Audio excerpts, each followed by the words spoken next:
So it's a good thing done for everybody, really, but just a mark of how generous and selfless Ryan Searle can be.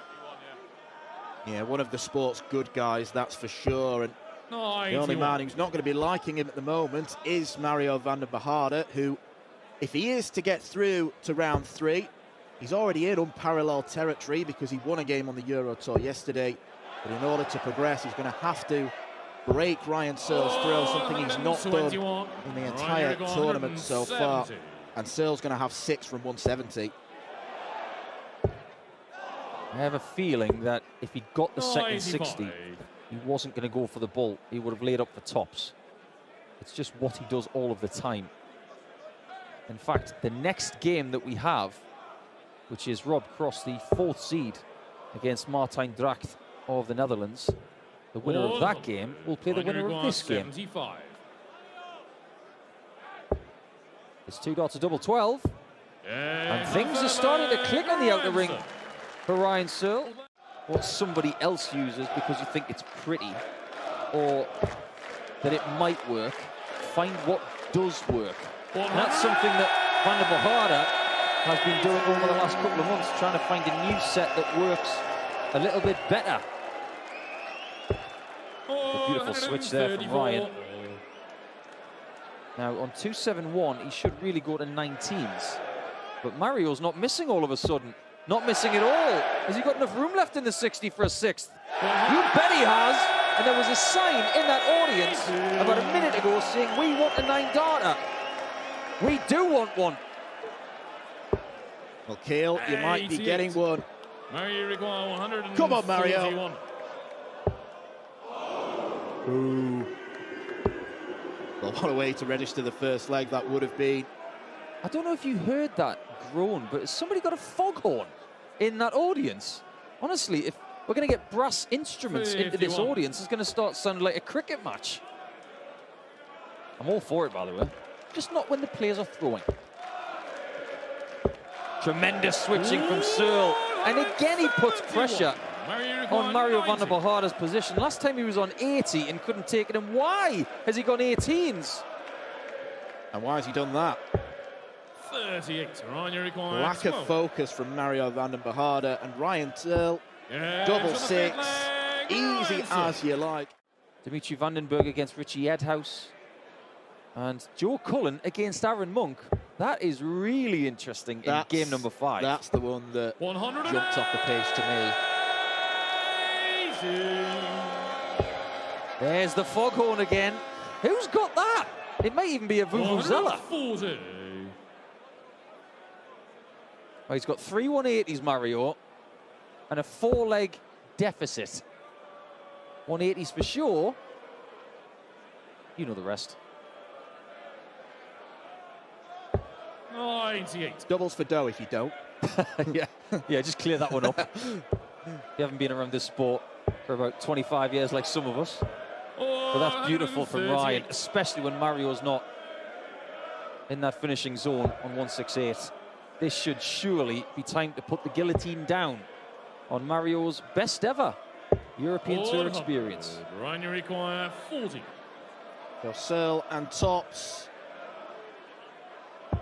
And it is a comfortable opening win for Ryan Searle. 6 legs to 1 against Mario van der Behardert. Just a remarkable human being. And he is an inspiration to everybody. Well, it's an example of if you've got a technique that is so solid, so reliable, special things can happen. Special visit from Martijn Dracht to put some pressure on the Rob Cross throw. And having missed a couple of darts to break in the previous leg, Cross needs a treble, can't find it, and so Martijn Dracht's got 6 darts from 165 for a 3-1 lead.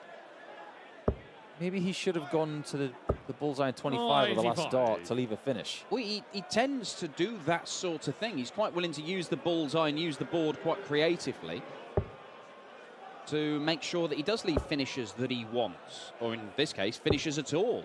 51. Martijn requires 70. Oh, that's a new one. Double 8. And that is wonderful. 2 180s each. And it's 2 breaks of throw that Cross needs. But there is a third from Dracht. Wow, he is brimming with confidence and swagger on that stage right now. He thinks he's on the cusp of getting the victory. 100. Lovely action he has. It's a beautifully neutral 87. position that he has when he stops, resets and throws. It's a nice rhythm. It's not too quick. Very appealing on the eye. And not too violent with the follow through as well. Technically, there's a lot to admire. 105.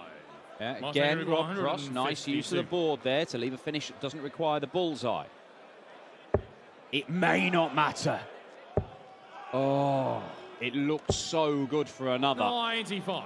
And it would have given him a match start at double 16. But Rob Cross, he's taken out a finish of 80. Nobody's had a ton plus checkout in this match. He might get this one. He needs it. And double 18 does the job for Rob Cross, as it so often does. It's the best leg of the match. A 12-darter. Better. Perfect. A third maximum for the two-time European champion. He wouldn't mind another one. And Dracht is not going to leave a finish. He is pretty much a dart ahead. But some people would rather have the 220. He's not going to leave a two-darter. In fact, it could well be advantage Dracht now. Depends on what he does, though. Cross may well need to do what Lucas Venig did yesterday in hitting a 160 checkout to win the match. Well, Lucas Venig did it under very little pressure. He coasted to victory. This is pressure. And he cannot find the second treble. And Martijn Dracht, match darts. He'd never won a game on the European Tour until this weekend. He might be about to go to the final day and take out the number 4 seed. The 34-year-old from the Netherlands for a massive moment in his darting career.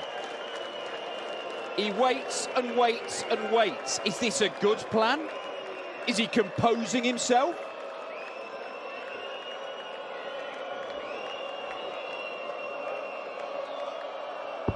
Ice cold Martijn Dracht beats Rob Cross. It looked like Baltic was storming back into this one, but Dracht has shut the door and books a place in the last 16 to face Ryan Searle. To be fair, he started this game brilliantly. He's going through this sort of dull patch and been gifted a leg, but then he came good again against Dennis Nielsen. If that pattern continues, he can get into this game. But Dave Chisnell with a 177 gets to a finish first. Well, when the second dart went in, there was a little bit of a wobble. It was hanging there, so Chisnell did just step back and decide that treble 19 was the best port of call. He might be proven right as well. 177. Then a 164 would have been something special. Louis will start on the ball.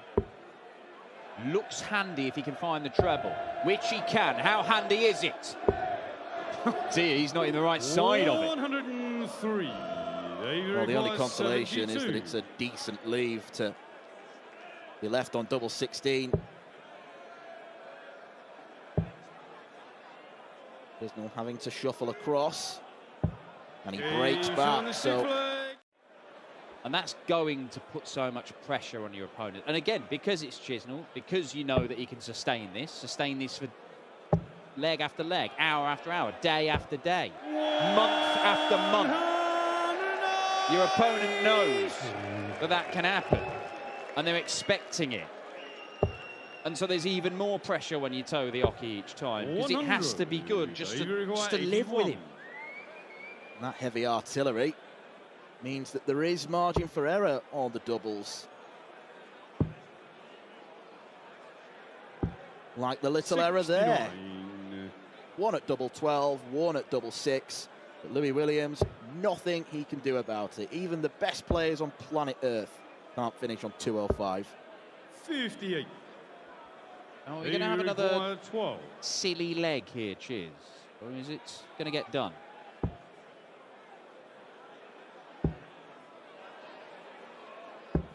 Oh, we're going for the silly leg option, are we, David? Louis require 147.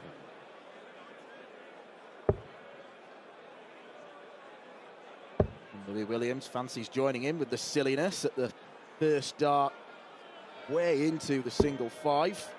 115. There's an argument for Chiz to go 2-2-2 here, because that first dart in the single 2 can be used as a marker.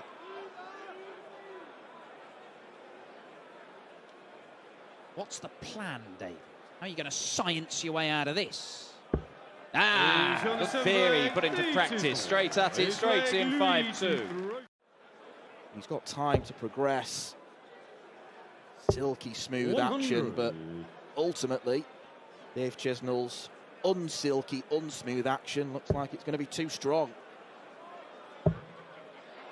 Certainly does. Because that's another maximum. It's 4 for Dave Chisnell. They've all come in the last 4 legs, and you're chucking a 177 in there as well. Difficult to live with this. I mean, before the arrival of Josh Rock, who's obviously stolen an awful lot of headlines 55. and created an awful lot of chat, there was a little cadre of teenage players in Louis Williams, Adam Gavlas, Keane Barry, who really did look like the hottest properties in the sport in terms of the young players. Now, obviously, Josh Rock has stolen a lot of that limelight, but it doesn't detract from the fact that you've still got 3 very young players who are all out of their teens now, who've got an awful lot of potential. And Louis Williams has shown, I mean, he's averaging more than 97 this weekend. It was good 60. against Dennis Nielsen. He's not been bad here. 56. But one of the things you've got to do when you start out as a darts player is feel the full force of Chizzy. That's what happens. He's done it to everybody, and he's doing it today. And that wraps it up. It is an 11-darter. He'd been threatening them all the way through the game. He finally nails it and completes a 6-2 win. On 5 points, but definitely within striking range of a top 4 spot going into next week. Well, I made a confident prediction at the start of the afternoon saying that we're not going to see a poorer leg than the 22-darter from Ryan Searle. I'm going to make another confident prediction. Every one of those 8 players will end up winning a night at the Premier League. It's completely up for grabs. I mean, I wouldn't even rule out Peter Wright yet, even though he's lost 4 from 4 and he's cast a little bit adrift at the bottom of the table. You know, a final and a semi-final. It's an okay start. 2 out of 4 nights where you've won a game. I think he'll be expecting a little bit better than that though going forward, but the reason why they're in the Premier League, they all expect the best of themselves. And this could be the best leg of the game. Could be 11 darts. And is. Don't underestimate just how good Richie Edhouse can be. But now with the amount of stage exposure and the enhancement of equipment over the last 20 years, we are starting to see more players throughout all of the tours, Challenge Tour, PDC Tour, Development Tour, where they are shooting for 50+%. And when you think about what Dimitri's doing right now, averaging 97.5, 50% on the doubles, that's a tournament-winning formula if you do the right things at the right time. He's a Ryan Searle fan, definitely. I think 100%. And a Rammstein fan or something like that. I wouldn't be surprised. You will get a bit of Rammstein later with Martin Schindler against Lucas Wenig, by the way. The last game of the evening session, an all-German affair. That's going to be good. Could be as good as this, because double 11 would be for 5-3. And now Edhouse does get another shot at the big fish. Hang on, that's perfect. Oh, he went for the marker, and it just missed on the left. Well, it's not a good position to be in when you've essentially got to take out 2 170s in a row. And Dimitri van den Berg takes out 22 with consummate ease to go 1 leg away. Welcome to Frozen Planet with Paul Nicholson. There's a bit of Baltic herring in there, but everybody knows that you like herring in this part of the world. She likes a bit of shark right there. Must be a Colin Lloyd fan. KIEL twinned with Grimsby or something like that. Oh, look, it's another big fish. As if by magic, he might reel it in. Reel it in. Not quite. Really, a lot of fishing goes on in this part of the world. Well, Edhouse was in such a good position, wasn't he, at 3-2 up? But since then, 14, 16 and 13 darts, and it might just be back-to-back 13s to win it, Dan. Vandenberg's class has begun to show. The longer this game has gone on, over to double four, and he pins it first time of asking. Dimitri Vandenberg, a 6-3 winner. Pointing east. Yeah. That is it's a bit flaily. But whatever works, right, Aaron? Whatever works. Potentially 11 darter coming in for Aaron Monk. 97. I think we're looking at two players who are very comfortable playing each other. That's why this is so good. Double 12. Oh, okay. Well, he doesn't want to bust it. He doesn't want to go back to 81. Who are you phoning? How's that going to help? What do you want to do, Aaron? Single two, maybe? A somewhat cagey effort at the basement double. It could have been a lot worse. At least he's looking a bit more relaxed than yesterday. Looked like he was in a pressure cooker when he was playing yesterday. All's well that ends well. 2-2. At the same time, he doesn't throw it in a classical sense. He's not even lining it up underneath either eye. It's over to the right-hand side. He's sort of throwing from the shoulder, if you like. Yeah, there's a lot of muscle memory in that throw. And it's never been any different. He's taken out shots like this on Saturday afternoons in the European Tour in the last 6 or 7 years. He might do it again. Over to you, Joe. He's done it again! That's a wonderful crescendo to leg 6. Monk tries to make eye contact, and he still tries to engage the rock star, but he's having none of it. Joe Cullen's had enough brilliant moments. 4 perfect darts to start the leg for Aaron Monk. He's got himself in a more calm demeanour over the last couple of legs since that 164, funnily enough. It might have just woken up the best side of him.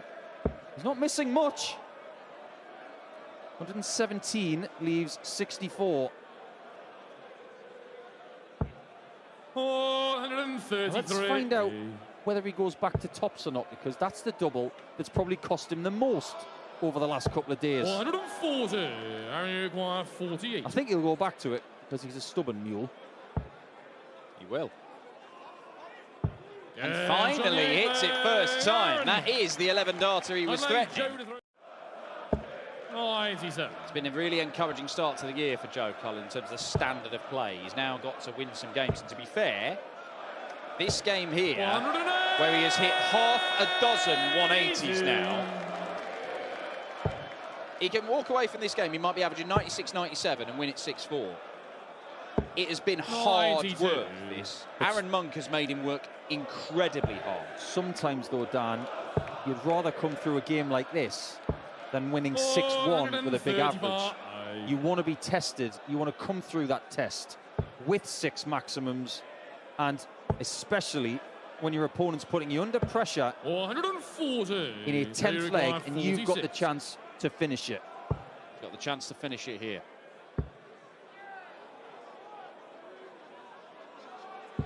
And finish it he does. He skids that one into the double 16. And look at that. Aaron Monk knows he has made the former Masters champion work so incredibly hard for the victory.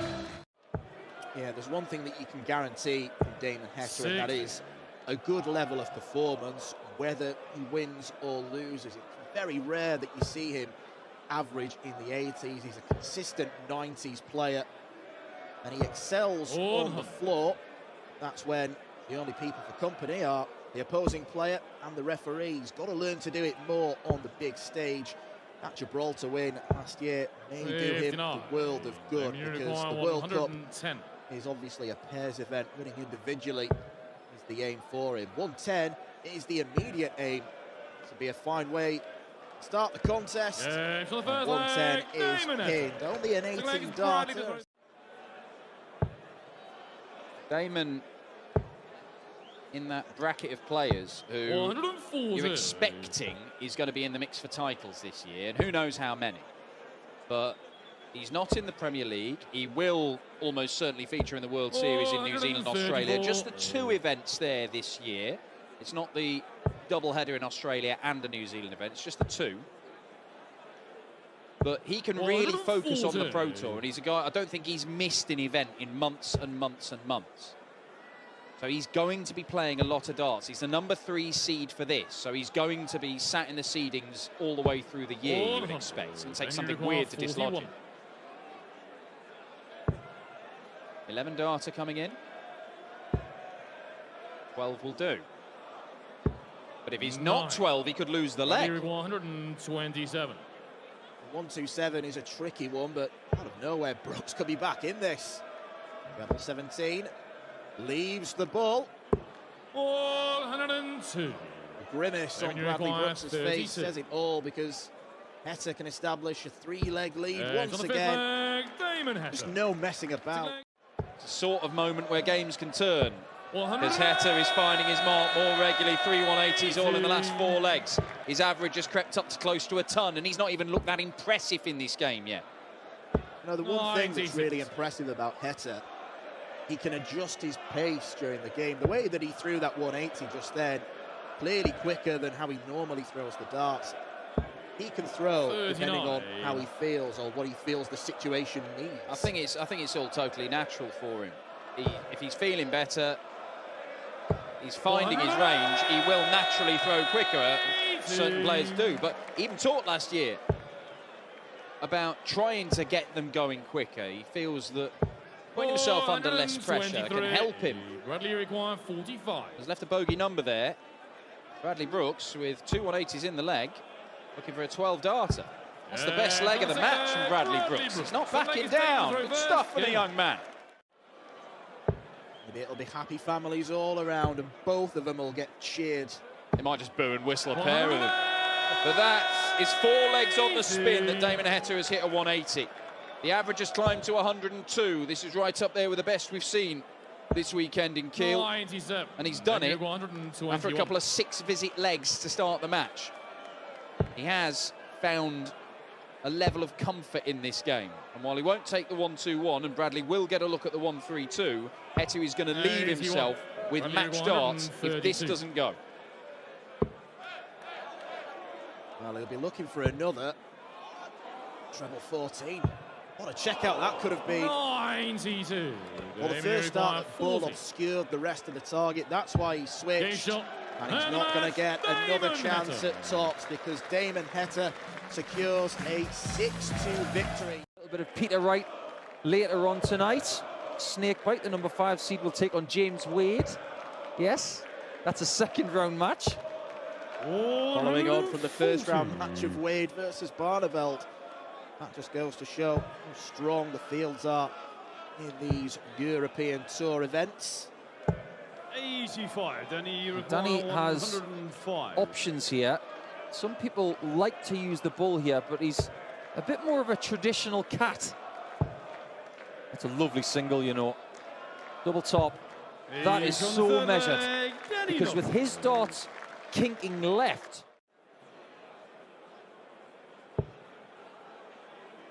oh, this is tricky. He's got to stay straight on dart 2. Well, he doesn't, but he had to stay there, because if he got a single 19, he couldn't leave a finish. Single 20, he still could. Always listen to what Paul Nicholson has to say. That's my advice. Tops now for Keegan Brown. 54. Well, he's miles in front in this leg. But I'm still not ruling out another break of throw. Been a crazy game, really. Yeah, it's a weird one, this, because Danny's been amazing on the outer ring. 75%. That's his first maximum. But his first 9 average is 9 less than his overall average. We'll have a look at that at the start of the next leg, because it's just about to start. Something about the Dutch and hardcore techno.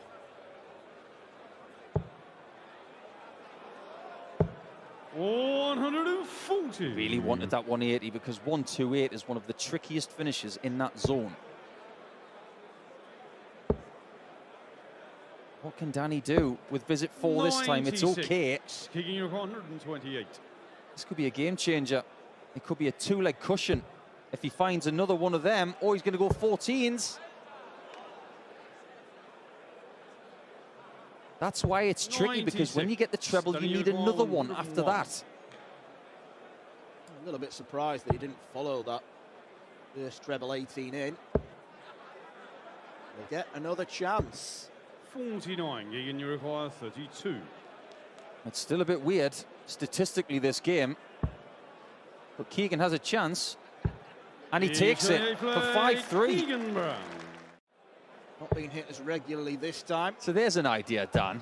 Sound effects for when 180s are hit. 170. We've already got a nickname for things like that.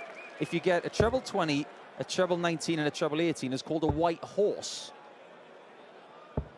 59. But we don't have a nickname for a 177. Maybe we should give it one. Something like a thoroughbred horse. Answers on a postcard. 83. Yeah. You'll have better suggestions. You're sacked, than Dan. me. You're sacked. Yep. Take my headphones off. Well, one thing's for sure. Keegan Brown's not sacked. He's on the verge of an upset, you would say. 125. This is to get to Sunday. There's the 4. Doesn't get 60 more. 40. Keegan Brown didn't like that, but Danny Noppert, long way behind in this leg. They go back to the scoring phase of the game. 59. Still only on 84 64. for the first 9. Double 8 to win it. Pushes the wire, then wins it. A great performance from Keegan. He was better on the front 9. The career to say, that was probably the worst win of my career. Now imagine having the likelihood of saying that. 96. But maybe Dirk is at the point now where he knows how to win titles different ways. He doesn't have to be his A+ best all the time. He's just so good that he doesn't need to be at his best to win. And if he's not at his best, there's a very good chance he's going to get beaten. But he is one of the best players in the world. There's no doubt about it. 114. He can do stuff that other players will never do. And he's been doing it pretty regularly for quite some time. This has been missing for Veenstra over the last couple of legs. He's now having to rely on Dirk making errors. Double 10 isn't found, but 5s are. And he takes the lead for the first time. Yeah, Aspinall's actually a player who's started to slim down his darts. He's in the process, slimmed a bit. He's looking at slimming them a bit more. I don't know if he's using new ones this weekend compared to last weekend, but he is in the process of doing it. Still going to be the same shape, but not as much. Are you trying to tell me that Nathan Aspinall's darts are going on a diet? Basically, yes.